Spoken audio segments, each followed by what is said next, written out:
जो आनंद मंगल चाहो रे मनाओ महावीर।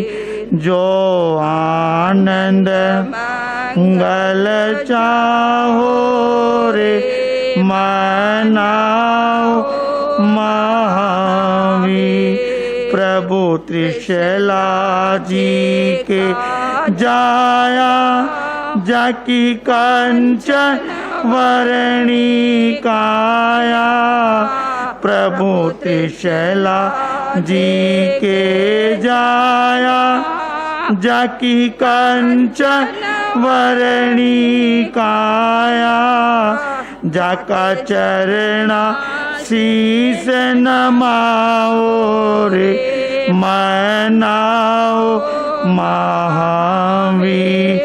जाका चरणा शीस नमाओ रे मनाओ महावीर। जो आनंद मंगल चाहो रे मनाओ।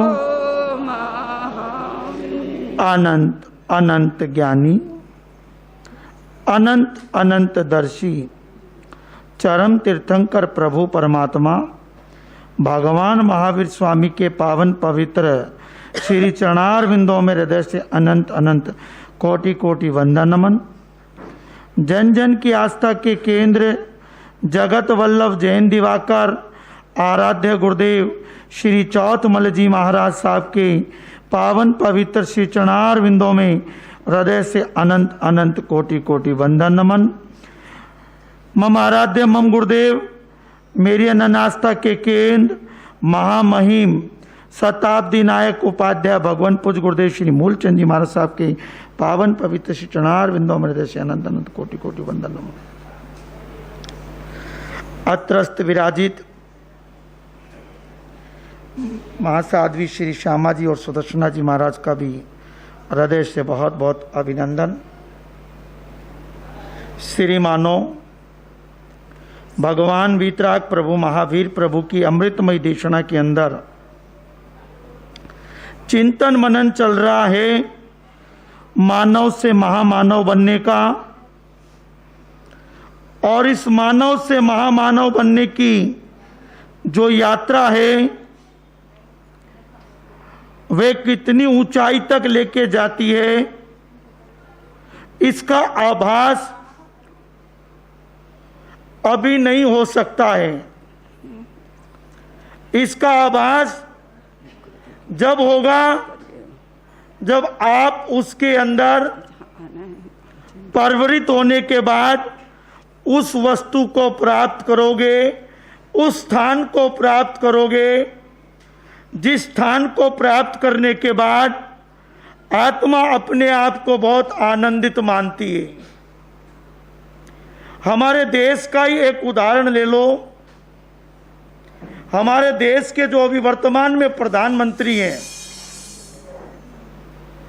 उन्होंने कभी सोचा था कि मैं प्रधानमंत्री बन पाऊंगा? वो जिस स्थिति से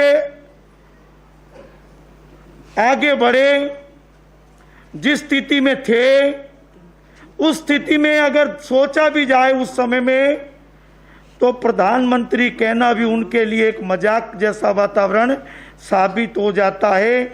लेकिन ज्ञानियों ने कहा अगर आत्मचिंतन विकसितता का स्वरूप को अगर अंगीकार कर लेती है और अपने अंतरात्मा को निखार करने का प्रयास कर लेती है तो आत्मा पता नहीं कहां से कहां पहुंच जाती है, पता नहीं चलता। कैसे जंजाल में पैदा होती है और कैसे सुखमय वातावरण में जाके स्थापित हो जाती है। पर ये सब कैसे होता है? ये हमारी यात्रा चल रही है मानव से महामानव, और ये यात्रा को कराने वाले हैं उपाध्याय भगवान पूज्य गुरुदेव श्री मूलचंद जी महाराज। मैंने आपको एक दिन कहा था ये जितने भी व्याख्यान में बोल रहा हूँ, ये भाषा बोल रहा हूँ, ये शब्द दे रहा हूँ, ये कोई भी शब्द मेरा खुद का नहीं है।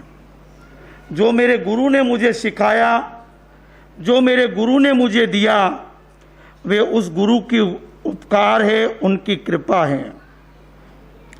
उन करुणा निधान ने इस अंतरात्मा को सुंदर पथ का सदमार्ग दिया। उसमें आज हमारा विषय आता है, साधना कैसे श्रेष्ठ हो। मानव के महामानव में आज हमारा विषय आ रहा है, साधना कैसे श्रेष्ठ हो।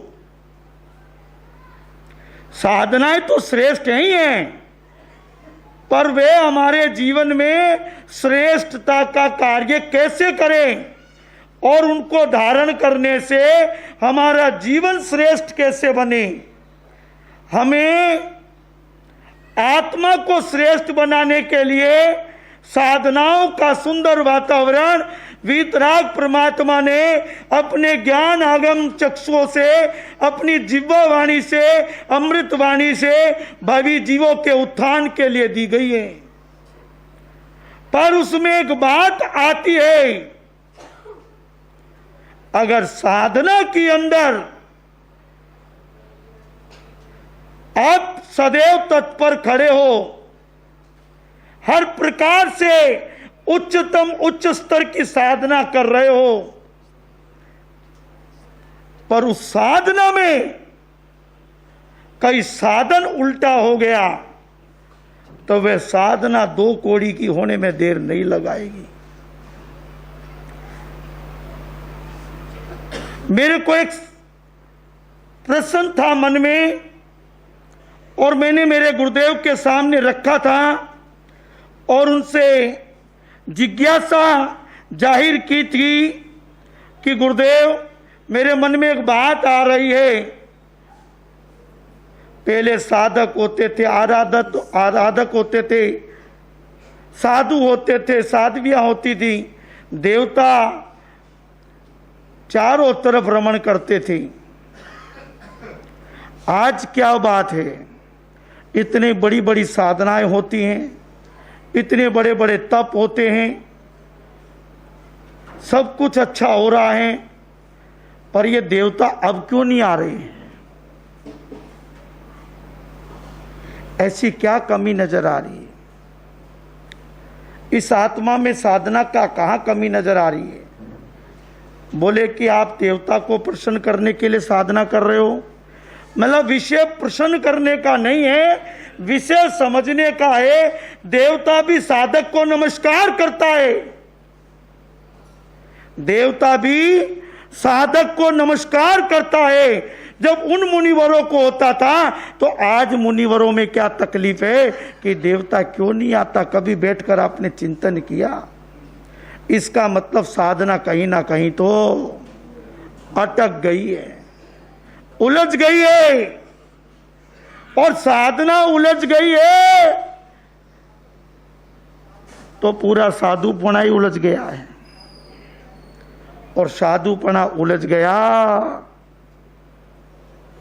क्योंकि गुरुदेव ने एक बात कही थी, साधना करनी है तो दूसरों को दिखाने के लिए नहीं, स्वयं कल्याण के लिए होती है। आज हम जो साधना करते हैं वो दूसरों को बताने के लिए करते हैं, दिखाने के लिए करते हैं। हम ऐसी साधना कर रहे हैं, ऐसी आराधना कर रहे हैं। अगर आपके माता पिता किसी बड़े संत के सानिध्य को कभी प्राप्त किया हो तो उनसे जरा पूछना कि कभी किसी साधु ने, अगर वो गंभीर है, धीरे वीर है और महावीर का सच्चा संत है, उस संत से कभी जाकर पूछना आप क्या साधना कर रहे हो, बता देगा। लाख चाहो जब नहीं बताएगा। क्यों? क्योंकि वो सच्चे हृदय से साधना में रमण करने लग गए हैं। और साधना बताने के लिए नहीं होती है, साधना अपनी आत्मा में रमण करने के लिए होती है। वे मार्ग हम भटक चुके हैं। जिस दिन उस मार्ग पर हम आ जाएंगे, वे मार्ग में हमारे गुरुदेव ने लिखा है एक जगह, और आया भी है अंतगढ़ 10वें कालिक सूत्र के अंदर प्रथम अध्याय की प्रथम गाथा आती है, जिसमें आप सभी जानते हो धम्मो मंगलम, एक ही शब्द को ले लेते हैं। अभी तो पूरी गाथा को नहीं लेते हैं, एक ही शब्द को ले लेते हैं। इस शब्द का नाम आता शुरू में धम्मो मंगलम, धर्म मंगलकारी है। पर कौन सा धर्म मंगलकारी है? अगर हम धर्म की बात करें, वे कौन सा धर्म है? और उसके साथ में एक शब्द और जोड़ा गया है मंगल। मंगल में हम क्या मानते हैं? 14 स्वप्न को हम मंगल गिनते हैं। कितने स्वप्न को मंगल गिनते हैं? 14 स्वप्न को मंगल गिनते हैं। और हमारे पास कई प्रकार के अष्ट मंगल भी हैं, और भी अनेकों चीज हमारे जीवन में मंगल के कार्य करते हैं। पर इस धर्म को ही मंगल क्यों कहा गया? आप कहीं बाहर जाते हो, कोई शुभ कार्य के लिए जाते हो, किसी मकान का शुभारंभ करते हो, दुकान का शुभारंभ करते हो, किसी फैक्ट्री का, मिल का, किसी भी प्रकार का शुभारंभ करते हो, तो वहां पर क्या देखते हो कि आज मेरा जीवन मंगल हो। पर मंगल कैसे हो, वो इस प्रकार से माना जाता है। कोई कहता कलश की स्थापना करने से कलश हमारे लिए क्या है? मंगलकारी है। कोई कहता है ओम हमारे लिए मंगलकारी है। कोई कहता स्वास्तिक हमारे लिए मंगलकारी है। कोई कहता है गुड़ हमारे लिए मंगलकारी है। क्या कहते हैं? गुड़ हमारे लिए मंगलकारी है। कोई कहता है अगर हम बाहर निकले और रानी जी नजर आ जाए तो क्या कहते हैं? मंगलकारी है। ये तो आपके पौद्गलिक मंगल है। पर धर्म मंगल क्यों है? धर्म वह मंगल है जो पाप को छुड़ाते हुए अपने आप को सिद्धता का स्वरूप कराता है, इसलिए वह धर्म मंगलकारी है। जो आपकी आत्मा को अनादिकाल से इन पापों से बचाने के लिए सदैव तत्पर रहता है, वह धर्म मंगलकारी है। हम कई दफे एक बात कहा करते हैं, आपके चिंतन में आता है, मैं गाता भी रहता हूं, काफी लोगों को याद भी होगा। आ जाओ एक बार धर्म की छाया में, आ जाओ एक बार धर्म की छाया में। ना जाओ तुम क्रोध मान और माया में, ना जाओ तुम क्रोध मान और माया में। जैन दिवाकर गुरुवर प्यारे, जैन दिवाकर गुरुवर प्यारे। जीवन नैया के रखवारे, जीवन नैया के रखवाले। जोड़ गए संबंध प्रभु की वाणी से, जोड़ गए संबंध प्रभु की वाणी से। गुरुदेव कहते थे अगर एक अच्छे साधक बनना चाहते हो, एक अच्छे आराधक बनना चाहते हो, एक अच्छी आत्मा का निर्माण करना चाहते हो, एक अच्छे सुखमयी शांतिमयी वातावरण की प्राप्ति करना चाहते हो, एक अच्छी आत्मा को सुंदर रूप में ढालने का प्रयत्न और प्रयास करना चाहते हो तो 6 बातों को अपने जीवन से हटा दो। अगर उन 6 बातों में कहीं भी आपका वातावरण टच हो रहा है तो आप साधना में विफल हो जाओगे। और उस साधना का सबसे पहला कार्य आता है, साधना में क्रोध नहीं आना चाहिए। साधना में क्रोध नहीं आना चाहिए। और दूसरा बतलाया गया है, साधना के अंदर अभिमान नहीं आना चाहिए। ये जो साधुपना है, ये जो श्रावकपना है, श्राविकापना है, साध्वीपना है, ये सब साधना के शिखरतम के स्थान है। ये साधना का सुंदर वातावरण में निर्माण करने का स्थान है। अगर यहां भी कसायों की आग जलने लगी तो मानकर चलना कि यह साधुपना तकलीफ में आ जाएगा। और साधुपना तकलीफ में आ गया तो साधना बिगड़ती चली जाएगी। गुरुदेव कहते थे, आप अपने आप को श्रेष्ठ बताओ नहीं, श्रेष्ठ बनकर दिखाओ। आजकल हमारी साधनाएं कैसी चल रही हैं आप भली भांति जानते हो। ओहो, मेरे से अच्छा कौन है, मेरे से अच्छी साधना कौन कर रहा है, मेरे से अच्छा कोई क्रिया नहीं पाल सकता। अरे भैया, ऐसी क्रिया से तो भगवान बचावे जिससे अभिमान आ जावे। और अभिमान आ गया तो समझ लेना बंटा ढाल होने में समय नहीं लगेगा। मैंने उपाध्याय भगवान के सानिध्य में रहकर 15 वर्ष मिले, मुझे कुछ वर्ष वैराग्य का भी मिला है। और गुरु महाराज इतना सरलता से समझाया करते थे। वो कहते थे, एक अच्छे साधकता का अच्छा रूप चाहिए, अच्छा वातावरण चाहिए, तो आपको अपने कसायों की आग को मंद करना पड़ेगा। जब तक आप अपने कसायों को मंद नहीं करोगे, एक श्रेष्ठ साधना को प्राप्त नहीं कर सकते हो। आजकल आप भी जानते हो, गुरुदेव कहते थे, संप्रदाय भले ही कितनी हो सकती हैं, पर साधना तो आत्मा की होती है। संप्रदाय की साधना नहीं होती है, साधना आत्मा की होती है। और जो आत्मा की साधना करता है वही आत्मा निरंजन निराकार को प्राप्त करती है। अभी हम जो साधना कर रहे हैं, सामायिक कर रहे हैं, मैं कल चिंतन कर रहा था, आगम में आया है, पुनिया का श्रावक का वर्णन आ रहा है। पुनिया श्रावक का वर्णन आ रहा भगवान महावीर के जीवन में। और उस पुनिया श्रावक की एक सबसे महत्वपूर्ण साधना है, वे साधना है सामायिक की।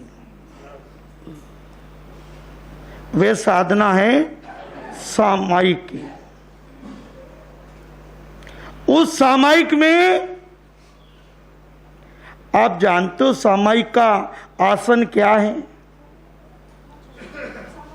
सामायिक का आसन जानते हो? मैं अपनी बात नहीं कर रहा हूं, मैं भगवान महावीर की बात कर रहा हूं, उस आसन की बात कर रहा हूं जिसकी हम सामायिक की बात कर रहे हैं। कहते सावधान एक प्रक्रिया होती है हमारे यहां पर। सावधान का मतलब होता है दोनों हाथ घुटने के चिपक जाने चाहिए, जहां तक जाएं,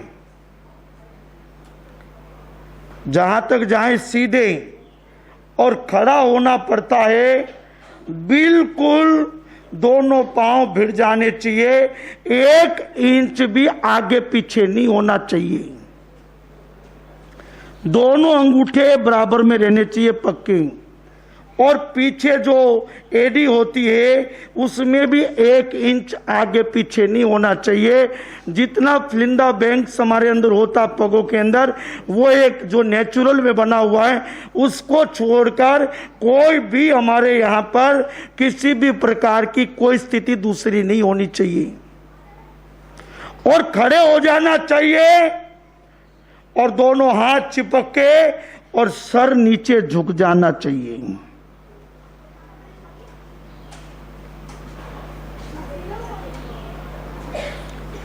ये सामायिक का आसन बताया स्वस्थ रूप में। कौन से रूप में बताया है? स्वस्थ रूप में। प्रतिक्रमण भी हमारे यहां पर, प्रतिक्रमण भी एक साधना है, उस साधना का आसन भी यही है। उस साधना का भी आसन यही है। मेरे पास डॉक्यूमेंट्री में एक फोटो आया था, तपस्वी राज श्री बख्तावरमल जी महाराज, जो जैन दिवाकर जी महाराज के शिष्य थे, जिनका देवलोक गढ़ चित्तौड़ पर हुआ था।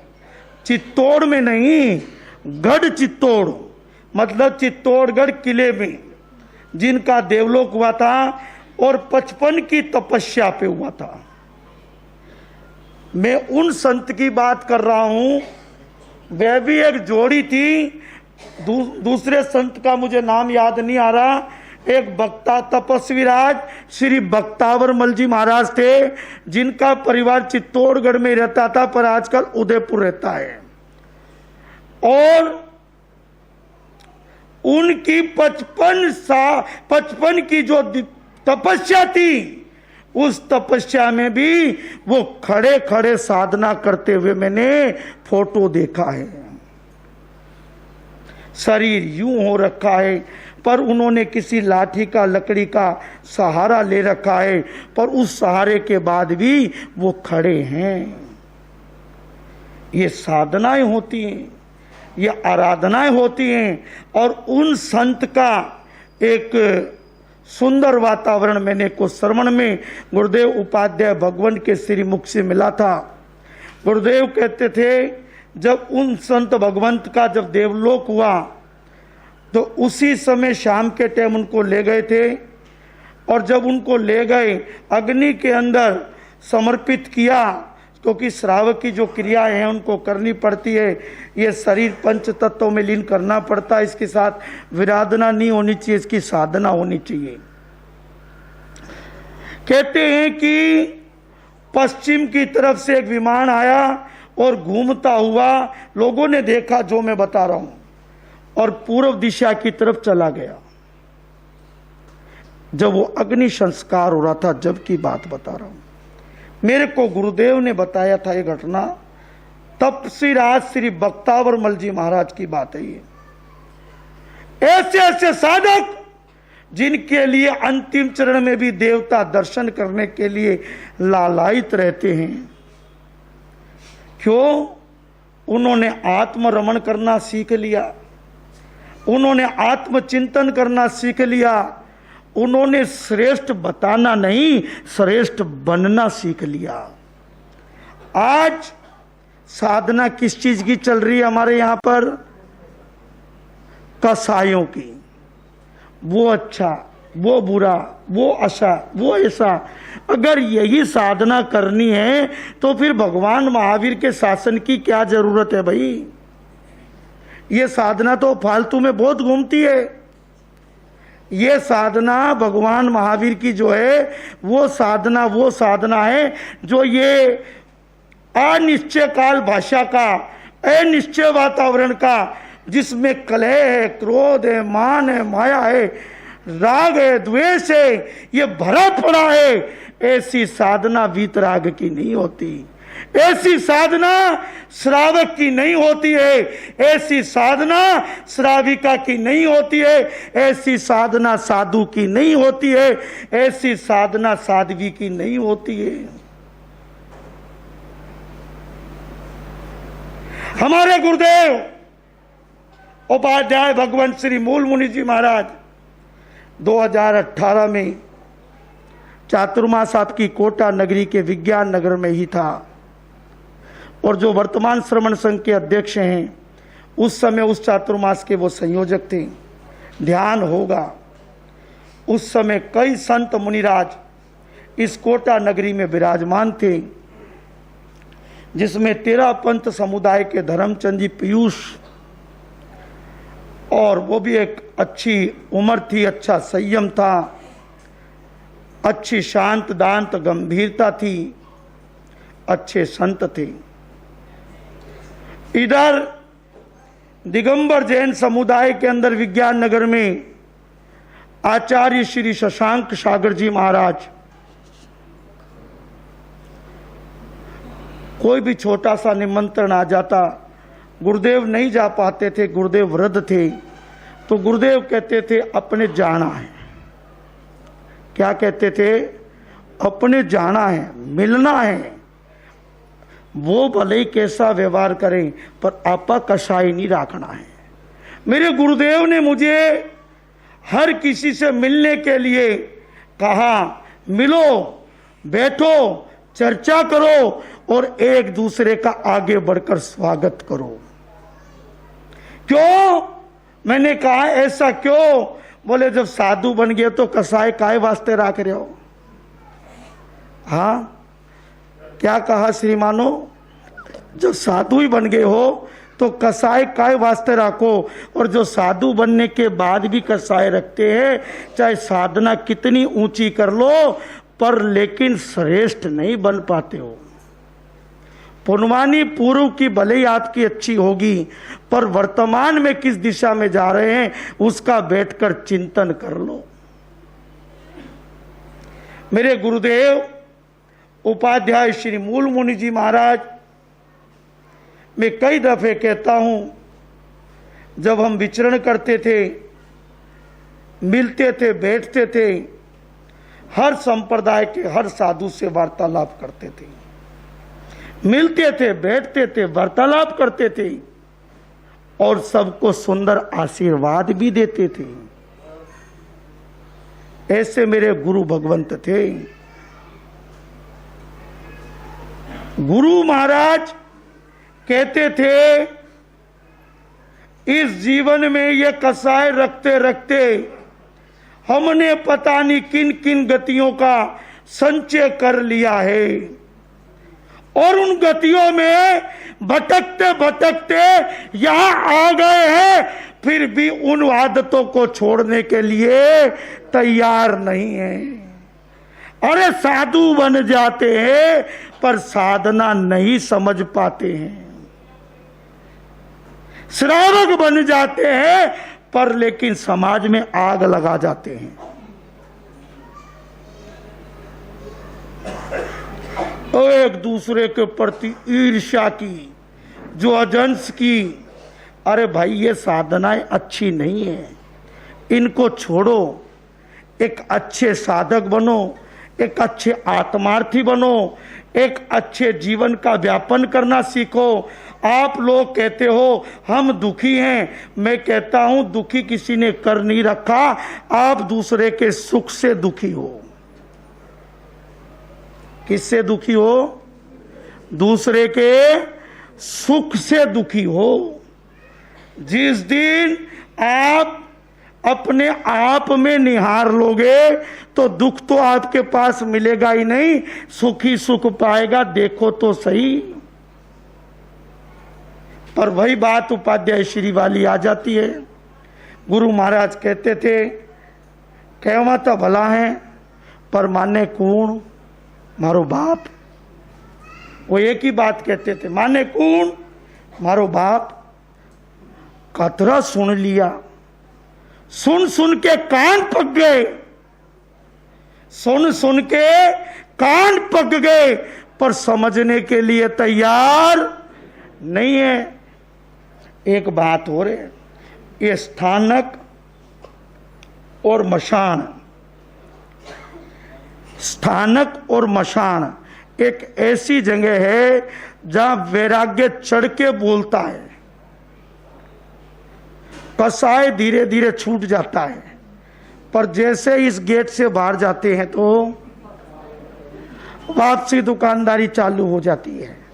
ये वो हाल हो गया जब मां के गर्भ में औंधा लटका था, उस देव देवादि देव को पुकार रहा था, भगवान इस नरक से एक बार छुड़ा दे, एक बार यहां से निकाल दे, वापसी आने की तैयारी कभी नहीं करूंगा।